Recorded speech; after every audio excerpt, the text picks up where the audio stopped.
través de Clic de Noticias, una plataforma digital. Les saluda Dora González y hoy nos acompaña el ministro de Ambiente del Gobierno de Panamá, Milciades Concepción, quien es ingeniero agrónomo, tiene maestría en Ecología y Conservación, posgrado en Evaluación de Ambiente Estratégico y ha cursado varios cursos en materia ambiental. Bienvenido, ministro. Y también nos acompaña la especialista en defensa al medio ambiente, es la arquitecta Raiza Banfield, quien nos acompañará y nos estará hablando sobre parte del impacto ambiental, sobre la situación que se está viviendo en el Canal de Panamá. Bueno, agradezco primeramente por acompañarnos y tomar el tiempo, pues Panamá ahorita está haciendo noticia por el canal, y es que se habla de que ha habido una reducción en los niveles del agua para la zona donde se desplazan la mayoría de las embarcaciones, pues, que pasan por este importante canal, que es uno de los 5 principales para la economía, para el movimiento de la mercancía mundial. Quisiera que para comenzar que nos explicaran qué es lo que realmente sucede, de qué forma está siendo lo que está sucediendo dentro del Canal de Panamá, el impacto ambiental que está generando este inconveniente que no está en manos del hombre, obviamente. Sí, buenas tardes y gracias por la invitación. Creo que estos temas se debieran estar en la palestra, pues siempre, permanentemente, porque los temas ambientales de desarrollo sostenible, el efecto del cambio climático, son permanentes, y la única manera de hacerle frente y resolver estos problemas es crear esa conciencia, esa discusión en todos los escenarios del país. Una vez que pase el COVID, seguimos con la crisis ambiental y con la crisis del cambio climático, con los efectos del mismo en el mundo y no solamente en nuestro país. Y precisamente por los efectos del cambio climático es que se ha reducido el aporte del agua en la cuenca del canal y en el país entero. Las estadísticas y los datos revelan que el año pasado, 2019, se dio un aporte, un déficit del 20%, que es mucho. O sea, llovió, hubo precipitaciones en un 20% menos que el historial. Eso significa que los embalses del Canal de Panamá bajaron de nivel. Fue de conocimiento internacional y nacional que se tuvo que reducir el calado de los barcos del Canal de Panamá, y esos son ingresos que deja de percibir el país. Entonces, también pues está el tema del manejo de la cuenca hidrográfica, que es responsabilidad constitucional y por ley del Canal de Panamá, del ACP, en coordinación, pues coordina sus actividades con el Ministerio de Ambiente. Pero realmente también otro aspecto que ha influido en menor grado, pero también tiene su importancia y su grado de los niveles de uso del agua del canal, que es el agua potable para las ciudades de Panamá, Colón, Panamá Oeste, que prácticamente en estas 3 regiones está casi más del 50% de la población del país, y esa agua en su gran mayoría sale del Canal de Panamá. Así que esa es la realidad. Se ha incrementado, al incrementarse las actividades en estas 3 provincias, en estos 3 sectores, también pues no solamente las actividades, sino la población crece a un ritmo acelerado, entonces hay más demanda de agua de la cuenca del canal para uso, para consumo humano. Entonces, en términos generales, esa es la situación que se ha presentado y va a seguir, porque los efectos del cambio climático, esto nunca debemos olvidarnos, los efectos del cambio climático están ya en una realidad y cada año se va a acrecentar si no tomamos decisiones a nivel mundial con las emisiones de los gases de efecto invernadero, que son los que están calentando el planeta Tierra. En términos generales, esa sería la situación. Raiza. Sí, ante todo, muchísimas gracias por la invitación. Realmente Panamá, que ha tenido una vocación histórica, natural, de conectar el mundo desde su surgimiento como istmo, su biodiversidad, las especies, etcétera, se consolida en esa vocación cuando se construye esta ruta interoceánica, que entendamos que la génesis fueron caminos de piedra originalmente, el ferrocarril. Entonces la ruta interoceánica no fue más que la consolidación de esta vocación de conectar al mundo, y que ha sido muy positiva para la comercialización global y también para el desarrollo económico de nuestro país. Sin embargo, el Canal de Panamá tiene más de 100 años de construido. Si hoy tuviésemos que tomar la decisión de abrir una zanja entre los dos océanos y utilizar agua dulce para conducir barcos, tal vez esa decisión hubiera sido en negativo, porque hace 100 años éramos una quinta parte de la población actual, era una ciudad amurallada con selva en torno. Entonces, en ese momento los recursos parecían infinitos y el cambio climático ni siquiera entendíamos qué era eso o se mencionaba. 100 años más tarde tenemos una realidad global importantísima. Hemos afectado los ciclos de lluvias, hemos afectado ecosistemas naturales que garantizan el caudal hídrico en las cuencas, pero también los ciclos de lluvia. Entonces el Canal de Panamá, por todo su potencial y toda su riqueza, es también asimismo uno de los más vulnerables por esa afectación. Entonces, cuando se toma la decisión en el 2008 de ampliar el canal para que pasaran más barcos y de mayor calado, una de las consideraciones del sector ambiental era precisamente el tema agua, porque el Canal de Panamá, como bien dijo el señor ministro, más allá de tener la vocación y la misión de cumplir con el paso de barcos, antes que eso tiene que suministrar agua a más de 1 millón de panameños en este momento. Entonces, esa cuenca hidrográfica, que es un recurso limitado porque no es infinito, tiene que cumplir con esa misión de generar más oferta de agua a una población que crece y más barcos. Entonces, esto sumado no solamente al cambio climático, como bien señalaba el ministro, nosotros también en las últimas 5 décadas hemos perdido más del 40% de nuestra cobertura boscosa. Y la cuenca hidrográfica del Canal de Panamá, a pesar de estar protegida por ley, también ha sido afectada en esta pérdida de bosques. Entonces, la sumatoria de un crecimiento de la demanda, Panamá de consumo de agua potable, Panamá tiene una alta tasa de desperdicio de agua por distintos motivos, un incremento en la deforestación, que sabemos y está demostrado científicamente que la pérdida de bosques implica pérdida de captura de agua, las consecuencias del cambio climático de las cuales nadie escapa, y la demanda también en el tráfico de barcos en el canal. Entonces, el Canal de Panamá es solamente un reflejo de una situación global.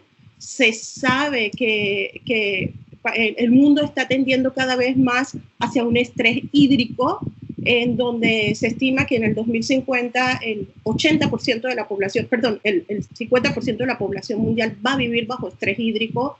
Entonces, el Canal de Panamá es nuestro primer indicador a nivel nacional de que hay un tema con el tema de la captura de agua, del manejo de las aguas, que debemos entre todos trabajar de manera preventiva, correctiva, de manera de mitigar el efecto de lo que está sucediendo. Ok, ministro, aquí me gustaría saber cuáles son las acciones o qué coordinaciones ustedes desde el gobierno están haciendo para paliar esta situación de la escasez de agua y cuánto es la capacidad hídrica o la capacidad hídrica de Panamá y cuánto de ella se está utilizando para dar solución a esta situación, porque podría suceder la posibilidad de que las personas que se abastecen de la cuenca, que depende del canal, puedan abastecerse de otro sitio, o cómo funciona la situación en Panamá. Sí, creo que es interesante en este tema que vamos a entrar una vez definido en términos generales el problema del abastecimiento de agua de la cuenca del canal y de todo el país, porque no solamente en la cuenca del canal.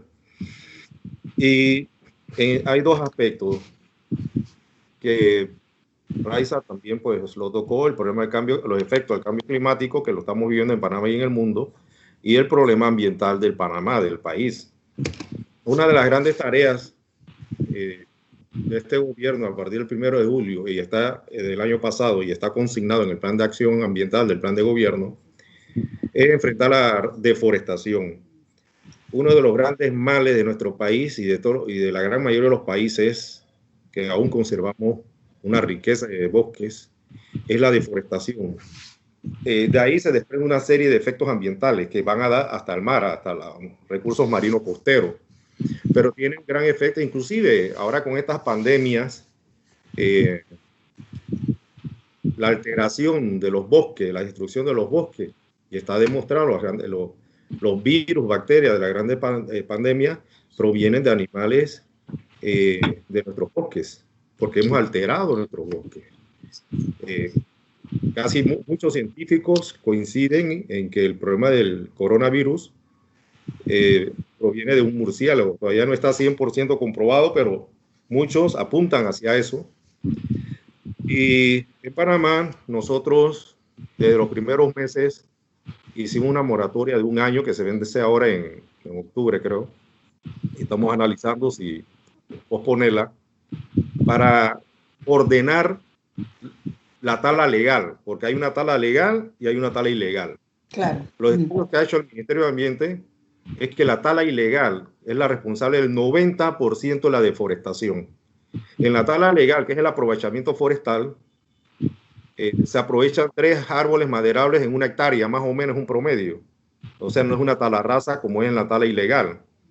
En ese sentido, nosotros en el Ministerio de Ambiente, antes de COVID, porque ahora con COVID todo se ha paralizado, aunque estamos trabajando un mínimo porcentaje para atender las denuncias ambientales, y en el caso de las provincias donde más bosques tenemos, Darién, Bocas del Toro, estamos trabajando con Senafrón, la Policía Ambiental, y estamos capturando gente infraganti, pero bastante ilegales que están aprovechando esta pandemia para deforestar.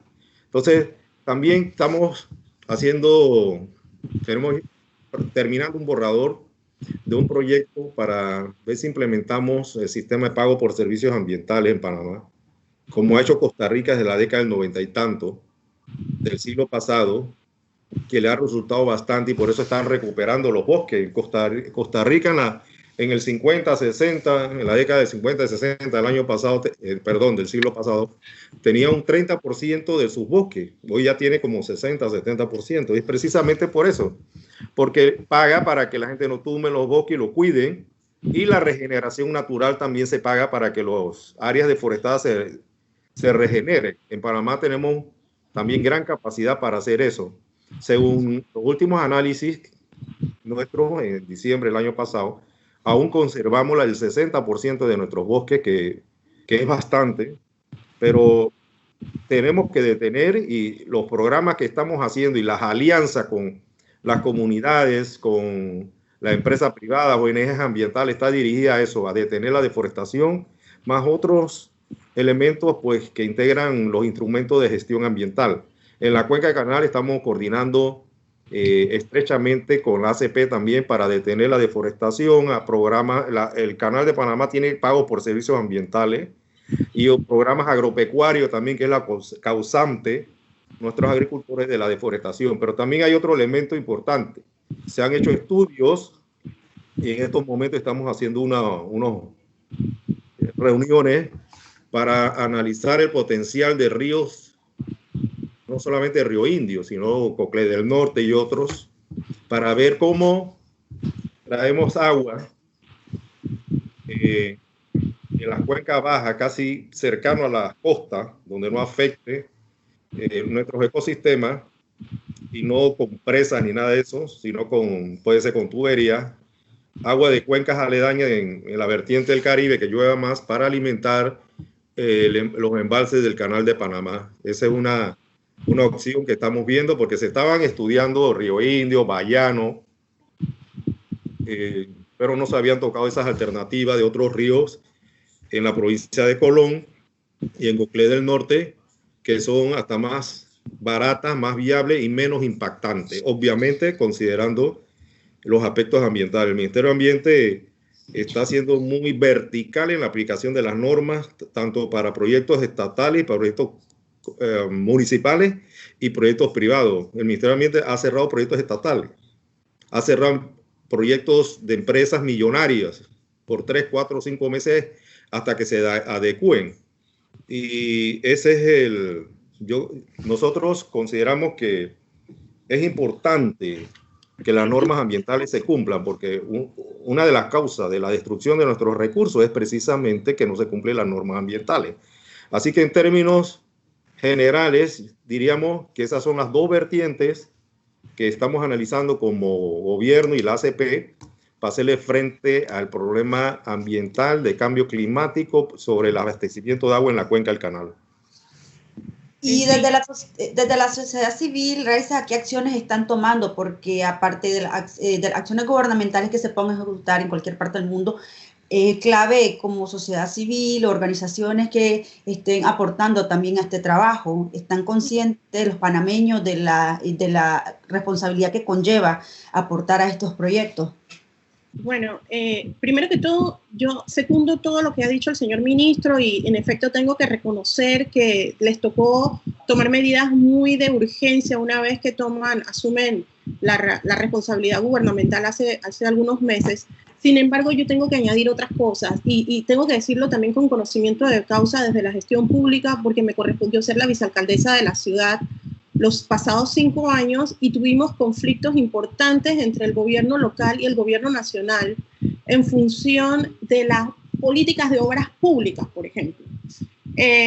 Aquí, y esto es un tema no de un gobierno o de otro, es un tema cultural de la manera que hemos venido haciendo obras desde el sector privado y el sector público, en donde seguimos tratando la naturaleza como un recurso infinito. Entonces podemos sacrificar bosques de gran valor como los que Panamá tiene por hacer una carretera sin mayores contemplaciones de mitigación en el diseño, no en las partes de emparchar una vez que está hecha. Y eso fue un conflicto con el que terminamos la gestión pasada entre el gobierno local, que demandó una obra que estaba impulsando el gobierno nacional en función de un área protegida de la cuenca del canal para hacer una carretera que no contemplaba con todo el impacto ambiental y de pérdida boscosa que se estaba dando.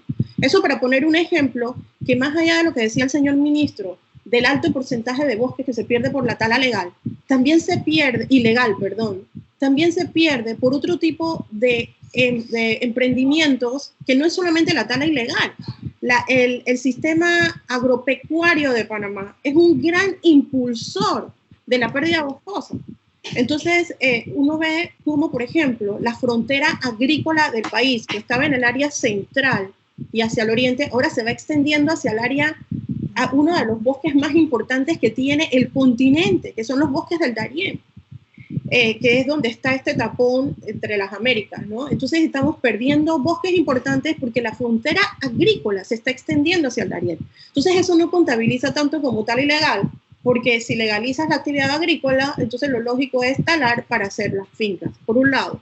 Por el otro lado, Panamá todavía tiene una práctica de hacer proyectos urbanísticos que consumen gran cantidad de suelo y consumen gran cantidad de bosques. Entonces, cuando estos proyectos que luego están ocupando e impermeabilizando toda la hectárea de construcción, luego ves que la arborización con la que se reemplaza son palmeras decorativas. Y eso es una pérdida importantísima, pero que no se está evaluando tanto en función de que se está haciendo un proyecto urbanístico o un proyecto comercial. Y por el otro lado, el señor ministro también mencionaba la búsqueda de nuevos ríos para satisfacer esta necesidad de descompensación que estamos teniendo, y eso es muy válido, es muy lícito, pero es una cosa que también mencionamos, tanto desde organizaciones ambientales antes como desde la gestión pública, de que no podemos seguir incrementando esta búsqueda de satisfacer una demanda si no tapamos los huecos de las fugas. Entonces yo creo que como Estado, sociedad civil, gobierno nacional, empresas privadas, tenemos que empezar a trabajar en el control de las pérdidas de agua, en la recuperación de cuencas que estamos perdiendo por deforestación y por contaminación. Por ejemplo, una cuenca importantísima de abastecimiento de agua para el área metropolitana es la cuenca del río Pacora, pero nosotros no estamos mirando al río Pacora porque está degradado por minería no metálica, está degradado por contaminación, está degradado por un crecimiento urbanístico no controlado, y que ahí no solo el municipio indistintamente o individualmente, o el medio ambiente por las restricciones que ponga, sino el Ministerio de Obras Públicas, el Ministerio de Vivienda, el Ministerio de Ambiente, los municipios, tenemos que trabajar en conjunto para detener esa afectación a una cuenca tan importante que da agua a otra parte importante de la población. Entonces, en la medida que tomemos controles, generemos conciencia, tapemos los huecos, por decirlo de alguna forma, entonces luego busquemos nuevas fuentes de satisfacer esas necesidades. Y desde la sociedad civil hay muchas organizaciones trabajando en estudios, en propuestas. Panamá tiene gran cantidad de organizaciones internacionales y nacionales localizadas aquí, pero nos falta articular acciones, tanto con el gobierno, los gobiernos nacional y local, y con el sector privado, que es un gran impulsor de la economía, pero también un gran consumidor de recursos naturales. Ahora, me gustaría consultar, te están hablando de que están tomando acciones, porque es reciente la toma de posesión del gobierno actual. ¿En cuánto tiempo ustedes estarían midiendo el impacto de las acciones que están tomando como gobierno? ¿Tienen un plan de medición, decir tanto tiempo después vamos a ver si las decisiones que hemos tomado fueron las necesarias? Y otra pregunta, ¿cuáles son los pronósticos de meteorología para este año, para el Panamá? Sí, sobre la medición, antes de eso quisiera tocar dos temas cortitos sobre la frontera agropecuaria. La ampliación de la frontera agropecuaria es ilegal. Precisamente casi el 90% de esa tala ilegal es precisamente, pongamos un ejemplo, si hay pastizales, potreros con ganado, y llega hasta un punto con el bosque, si ese ganadero quiere ampliar a 10 hectáreas y quiere tumbar ese bosque y lo tumba, eso es ilegal. ¿Y por qué es ilegal? Porque no pidió los permisos en el Ministerio de Ambiente, y los permisos implica hacer un análisis técnico si es viable o no es viable esa solicitud de permiso. Por ello nosotros también no solamente estamos en esa moratoria de los permisos por un año para evaluar los permisos legales que se convirtieron ilegales en los últimos 10 años. Tenemos muchas muestras de eso. Este año también se inició la evaluación de la tala ilegal y ya estamos tomando acciones con la tala ilegal, donde nosotros vemos un ganadero, un agricultor, iniciando hasta donde podamos, porque necesitamos la colaboración con la comunidad, que denuncien, y muchos están denunciando. En los últimos 10 años las denuncias eran pocas, una diaria. Antes de COVID las denuncias eran 7, 8, 9 al día, porque la comunidad está cobrando confianza, recobrando esa confianza en el Ministerio de Ambiente, que nosotros atendemos las denuncias ambientales y abrimos procesos administrativos.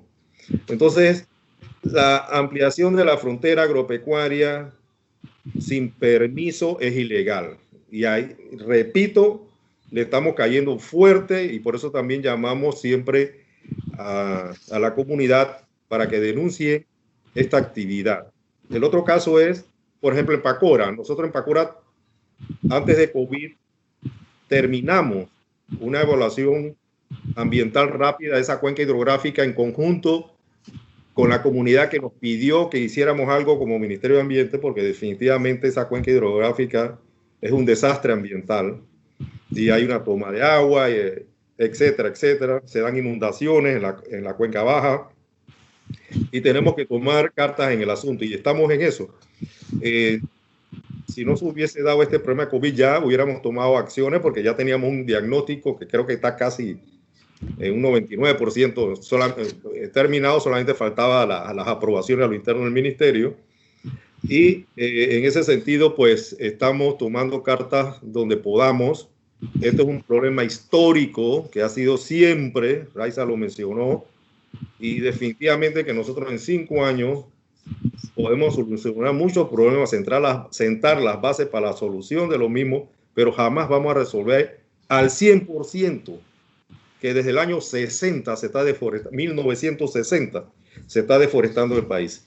Y sobre la última pregunta de la medición, en estos momentos de cómo va a ser el pronóstico a nivel meteorológico, en estos momentos yo no tengo el informe, ya que eso lo maneja ETESA, el Departamento de Hidrometeorología. Ellos nos dan informes periódicos, pero en estos momentos no tengo ese conocimiento del informe. Y nosotros, que era la otra parte de la pregunta, la medición de los resultados, ¿en cuánto tiempo ustedes consideran de que las acciones que están tomando son las correctas para evaluarse? Hay una medición, un monitoreo que es bien exacto. Aquí en Panamá, en el país, solamente se habían hecho en este siglo 2 mediciones de la cobertura boscosa, en el año 2000 y en el 2012. Nosotros en 6 meses, de julio a diciembre del 2019, hicimos una medición de nuestros bosques para ver cómo estaba la cobertura boscosa. Y lo lanzamos a la luz pública, creo que fue en enero. Y ahí nos comprometimos a que todos los años íbamos a hacer una medición de la cobertura boscosa con nuestra Dirección de Información Ambiental. Y ya nosotros tenemos el equipo, el personal con satélite, los servicios, un satélite que también los servicios de ese satélite que nunca se había hecho en el país, nos están ayudando a vigilar nuestros bosques. Si en la montaña alguien deforesta 1 hectárea, nosotros a los 2 días o al día siguiente o a los 2 días nos damos cuenta y le caemos con la Policía Ambiental o Senafrón. Y con esos mismos satélites y con la tecnología que se utiliza a nivel mundial, estamos haciendo los análisis de la cobertura boscosa. Así que cada año vamos a tener los resultados de cómo fue la efectividad de las acciones, si esa moratoria por 1 año resultó, si todas estas acciones que le he mencionado en cuanto a la cobertura, en detener la deforestación, está dando resultados, si cada año se incrementa y se refleja en los estudios que estamos realizando, en los mapas de uso de suelo del país, entonces no han sido efectivas las acciones. Pero las acciones nuestras no van a ser efectivas si no hay participación. Nosotros hemos abierto las puertas al ministerio porque estamos convencidos que solo 1.700 funcionarios, que donde el 70% es administrativo, no vamos a controlar todos los bosques, todas las costas, todas las montañas de nuestro país. Necesitamos una alianza con la sociedad. Y de ahí que el Acuerdo de Escazú lo promovimos y en tiempo récord ya está allá en las Naciones Unidas. Fue una iniciativa de nosotros porque el Acuerdo de Escazú le da fuerza a la sociedad civil para que participe en la gestión ambiental. Y nos han perseguido nuestros líderes comunitarios ambientales, como ha sucedido en otros países. Entonces nosotros vimos que esa era una necesidad por la alianza que queremos hacer. En nuestro ministerio no se persigue a nadie, todo lo contrario, nosotros queremos y ya hemos estado trabajando con ONGs ambientales que han sido radicales en el país. Hoy día estamos trabajando, cada uno con su autonomía, en proteger nuestros recursos naturales. Entonces yo creo que si lo hacemos en equipo, juntos, todos, vamos a ver los resultados. Pero si cada uno lo hace como se hacía antes del 1 de julio de 2019, por su lado, no vamos a tener resultados. Y el país se va a seguir contaminando y deforestando. Pero las acciones que hemos tomado en equipo ahora y con los municipios están dando resultados. Son pocos meses. Esto lleva más de 50 años la destrucción de nuestros recursos, pero no tenemos la menor duda que con esas acciones y mediciones que hagamos cada final de año y al final del periodo de los 5 años, porque hay que presentar un informe ambiental de los 5 años con los indicadores, los avances, etcétera, se van a ver los resultados. ¿Raiza? Sí. Yo solo quisiera añadir a lo dicho por el señor ministro, que a nosotros nos falta ir un poquito más allá y como sociedad, y ahí no le quito nada de razón en el tema de la necesidad de trabajar articulados, pero va más allá de las denuncias y del monitoreo. A nosotros nos falta como nación establecer políticas de Estado que de verdad definan el desarrollo sostenible de este país. Nosotros no podemos seguir, por ejemplo, Panamá es el único país del planeta Tierra con un bosque tropical húmedo que conecta el Atlántico con el Pacífico. Y en medio hay una zona, una urbe que se conecta, la del Pacífico con el Atlántico. O sea, eso es una joya única. Y estos bosques continúan a ser amenazados en la medida que entendemos que el desarrollo es conquistar suelo para construir. Y Panamá ha sido víctima de este modelo de crecimiento desde que la ciudad salió de intramuros. en los años 40, 50.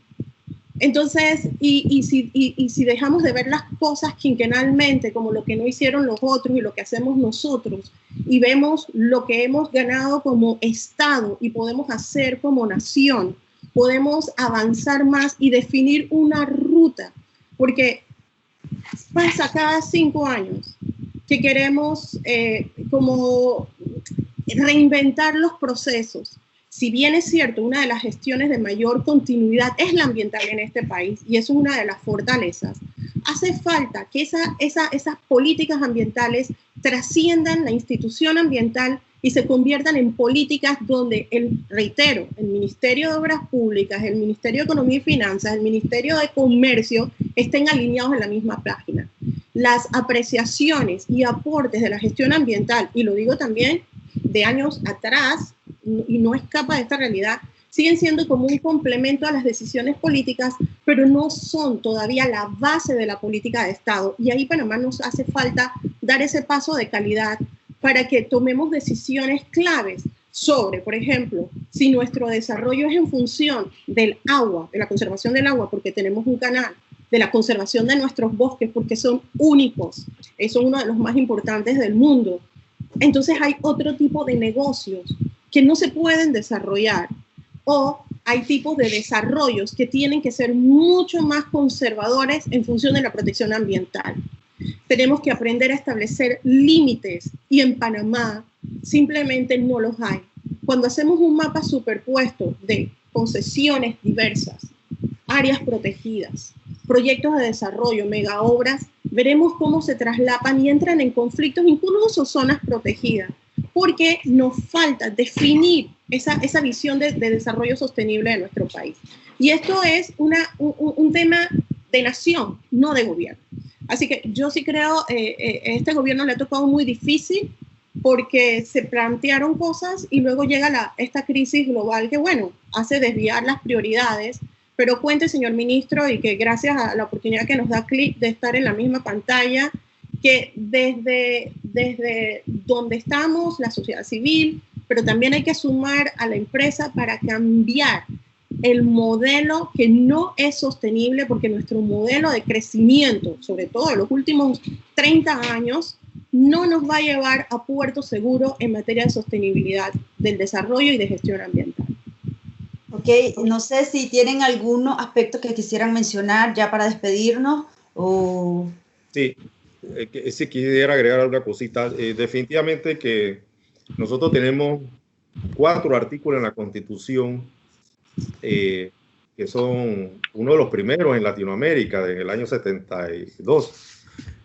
Tenemos leyes, dentro de la misma Ley General de Ambiente tenemos las políticas públicas ambientales, los instrumentos de gestión ambiental. Tenemos 12 políticas ambientales, más o menos, 12 a 15, creo que ya estamos llegando como a 15, que se formularon desde el año 2007, 6 algunas, y otras en el 2013. Hemos tenido Estrategia Nacional del Ambiente, los Objetivos de Desarrollo Sostenible de las Naciones Unidas, los acogimos mediante decreto ejecutivo en el año 2015. O sea, tenemos inmerso en leyes muchas políticas públicas. El problema es que no se cumplen. Históricamente no se cumplen. Yo creo que si profundizamos en la raíz de los problemas ambientales, es que en Panamá también hay un déficit grande de cultura ambiental, a todos los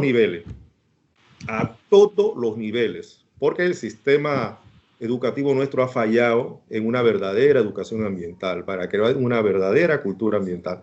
En la educación ambiental formal y no formal. La no formal es la que ofrece el Ministerio de Ambiente y otras instituciones, ONG, etcétera. Entonces, ahí es donde tenemos, y usted lo ve, por ejemplo, en las campañas políticas, el tema ambiental es accesorio a nivel total, a nivel general. Entonces, por eso nosotros tenemos que empoderar a toda la sociedad para exigir de que los temas ambientales y desarrollo sostenible sean vistos como se ve el problema de la salud, el problema de la caja de seguro social, el problema del desempleo, el problema de la seguridad pública. Tenemos como sociedad, porque la sociedad es la que eleva esos temas a los máximos niveles. Entonces nosotros también estamos enfocados en ello y en el Consejo de Gabinete, con los ministros. Yo me siento muy satisfecho como ministro de Ambiente, que todos los ministros a la fecha consideran bien los aspectos ambientales. Es un camino, es un proceso, ¿no?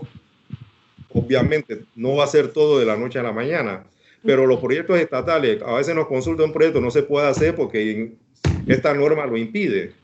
Y nosotros no tenemos presiones de nadie, de nuestros colegas ministros, ni del presidente, ni del vicepresidente para que se haga un proyecto. Nosotros decimos, bueno, estos proyectos no se puede hacer por esto y se termina el tema. Entonces, para nosotros el cumplimiento de las normas ambientales es muy importante y es el punto número 1 del plan de acción ambiental del plan de gobierno. Cumplir las normas ambientales. Ese es el primer punto. Entonces, a la fecha, nuestro gobierno, nuestros ministros, nuestras instituciones han dado muestras al Ministerio de Ambiente que así lo quieren hacer y nosotros somos los garantes que así se haga. Pero sí tenemos que trabajar y por ello nosotros, que llevamos toda una vida en gestión ambiental, desde que nos graduamos de la universidad, en la década del 70, hemos visto que es importante hacer una unidad entre todos los panameños para elevar el tema ambiental a primer orden. Si no se va a primer orden, nadie presiona. Sí. Y lamentablemente es así. De acuerdo. Y bueno, yo quería aprovechar este espacio primero para agradecer nuevamente, solidarizarme con el señor ministro, porque el problema ambiental, siempre lo he dicho, no es del Ministerio de Ambiente, es de la nación y no es de los panameños, es de todos. Yo quisiera hacer también un llamado más allá de Panamá a todo el público global, porque si esta pandemia nos ha enseñado que un microorganismo que no podemos ver detuvo al mundo, pensemos en la crisis ambiental, que es realmente el generador de esta crisis de salud pública, y que el mundo se detuvo. El petróleo llegó a valer 0, los aviones dejaron de volar, los carros dejaron de circular, la gente dejó de ir a sus trabajos. Entonces, si un bichito detuvo al mundo, nuestras conciencias pueden hacer mover el mundo hacia adelante.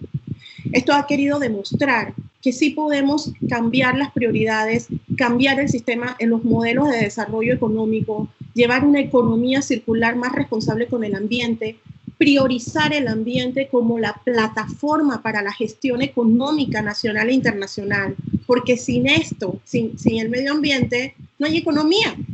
Entonces, y ahí está, nosotros somos los primeros testigos de esto con un canal del cual dependemos, que sin agua no hay canal, ni hay canal para el mundo. Entonces, este es un tema muy serio que no lo podemos ver coyunturalmente. Tenemos que tomar acciones mucho más coercitivas, mucho más preventivas y con mayor visión de Estado, de región y global para mejorar el modelo que no nos ha llevado a buen punto. Entonces, no podemos seguir haciendo las cosas como las estábamos haciendo antes. Tenemos que mejorar.